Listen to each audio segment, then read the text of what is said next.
पहाड़ों की शांति अब चीखों में बदल रही है। नदियों की कलकल अब कहर बन चुकी है और हरियाली अब मलबे में दबी पड़ी है। एक समय था जब उत्तराखंड तप, साधना और प्रकृति के सामंजस्य का प्रतीक था, और आज हर कोने से सिर्फ विनाश की खबरें आ रही हैं। आम लोगों को बारिश में घर जाने में डर लग रहा है, और जो लोग घरों में रह रहे हैं उनके मन में हमेशा यह डर बना रहता है कि कहीं अचानक बादल न फट जाए। जो भूमि देवताओं का निवास मानी जाती है, आज वहाँ हर रोज जाने जा रही हैं। कहीं बादल फट रहे हैं, कहीं पहाड़ दरक रहे हैं, कहीं सड़कें बह रही हैं, कहीं गांव मलबे में दब रहे हैं, कहीं लोग लापता हैं, तो कहीं सिसकियां दबी हैं। देवभूमि उत्तराखंड आज हर दिशा से त्राहि कर रही है। प्रकृति बार बार संकेत दे रही है, पर हम हैं कि विकास की दौड़ में अंधे हुए जा रहे हैं। आखिर कितनी तबाही के बाद हम जीतेंगे? कितनी लाशों के बाद हम रुकेंगे? कितने पहाड़ टूटेंगे? तब समझ आएगा कि ये हिमालय सिर्फ सुंदर नहीं, संवेदनशील भी है। इसके पीछे कुछ कारण हैं जो हम आपको बताएंगे। 1. हिमालय की छाती पर बोझ बनता विकास। उत्तराखंड, जहां कभी प्रकृति की गोद में शांति मिलती थी, आज वहां हर बारिश के साथ डर समाया होता है। पर्वतों की छाती को दिन रात काट कर विकास के नाम पर जो बोझ डाला जा रहा है, उसने धरती की स्थिरता को डगमगाना शुरू कर दिया है। हिमालय एक नवगठित पर्वत श्रृंखला है जो पहले से ही भूकंप और भूस्खलन के लिहाज से नाजुक है। उस पर तेजी से हो रहा मानवीय दखल आग में घी का काम कर रहा है। 2. टिहरी डैम, एक जलाशय, हजारों झटके। टिहरी डैम को भले ही ऊर्जा का स्रोत कहा गया, लेकिन इसके बनने से जो झील बनी, उसने न सिर्फ गंगा के प्राकृतिक प्रवाह को रोका बल्कि आसपास की भौगोलिक स्थिरता भी बिगाड़ दी। टिहरी झील के किनारे बसे गांवों में जमीन दरकने, घरों में दरारें और भूस्खलन आम हो चुके हैं।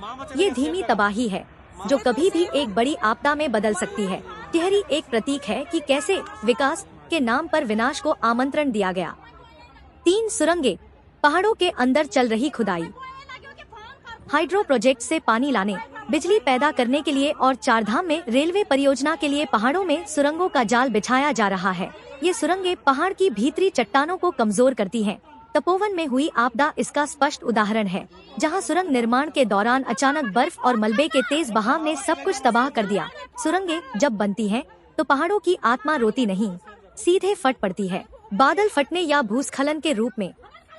4. वनों की हत्या, पेड़ों के कटने से खुलती मिट्टी की परतें। इन सभी विकास परियोजनाओं के लिए लाखों पेड़ों की बलि दी जा रही है।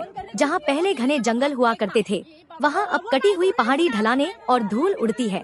पेड़ न केवल पर्यावरण को संतुलित रखते हैं, बल्कि मिट्टी को बांधे रखते हैं।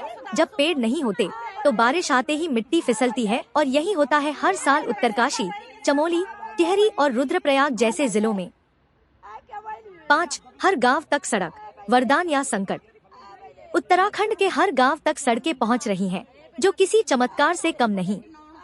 ये सड़कें स्कूल, अस्पताल और बाजार को नजदीक ला रही हैं, बुजुर्गों के लिए राहत और युवाओं के लिए नए अवसर लेकर आई हैं। लेकिन इसके पीछे एक अनदेखा दर्द भी है। सड़कें बनाने के लिए पहाड़ों को भारी मशीनों से काटा जा रहा है, पेड़ों की जड़ों को उखाड़ा जा रहा है और ढलानों की स्थिरता कमजोर की जा रही है। जब मशीनें दिन रात गरजती हैं, तो पहाड़ों की आत्मा भी कांप उठती है। बरसात आते ही ये ढलान फिसलने लगते हैं, रास्ते बंद हो जाते हैं और जानमाल का खतरा बढ़ जाता है। 6. होटल रिजॉर्ट्स का अनियंत्रित बोझ। पर्वतीय पर्यटन को बढ़ावा देने के लिए पहाड़ों को कंक्रीट के जंगलों में बदला जा रहा है। नदी किनारे और ऊंची ढलानों पर भारी होटल और रिजॉर्ट बनाए गए हैं, बिना किसी पर्यावरणीय प्रभाव आकलन के। जब बादल फटते हैं या पानी का बहाव तेज होता है, तो यही निर्माण पहले बहते हैं और तबाही फैलाते हैं। जो पर्यटक उत्तराखंड की सुंदरता देखने आते हैं, वे अब डर और आपदा की कहानी लेकर लौटते हैं। 7. समाधान क्या है? वक्त है चेतने का। उत्तराखंड को बचाने के लिए जरूरी है कि अनियंत्रित निर्माणों पर रोक लगे, बड़े डैम प्रोजेक्ट्स की समीक्षा हो, वनों की कटाई रोकी जाए और पारंपरिक निर्माण तकनीकों को बढ़ावा दिया जाए। साथ ही स्थानीय लोगों को आपदा प्रबंधन की ट्रेनिंग दी जाए और टूरिज्म को इको टूरिज्म की ओर मोड़ा जाए, जिससे विकास और पर्यावरण के बीच संतुलन बना रहे। जो घर, होटल और रिजॉर्ट नदी किनारे बनाए गए हैं, वे हर साल आने वाली बाढ़, भूस्खलन और बादल फटने जैसी आपदाओं के दौरान सबसे पहले चपेट में आते हैं।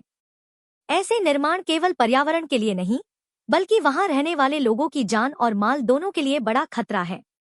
सरकार को चाहिए कि वह इस विषय पर गंभीरता से संज्ञान ले और इन भवनों को चरणबद्ध तरीके से नदी से दूर सुरक्षित स्थानों पर विस्थापित करे। इससे न केवल भविष्य की आपदाओं में मानव जीवन की रक्षा होगी, बल्कि नदी तंत्र और पारिस्थितिकी को भी राहत मिलेगी।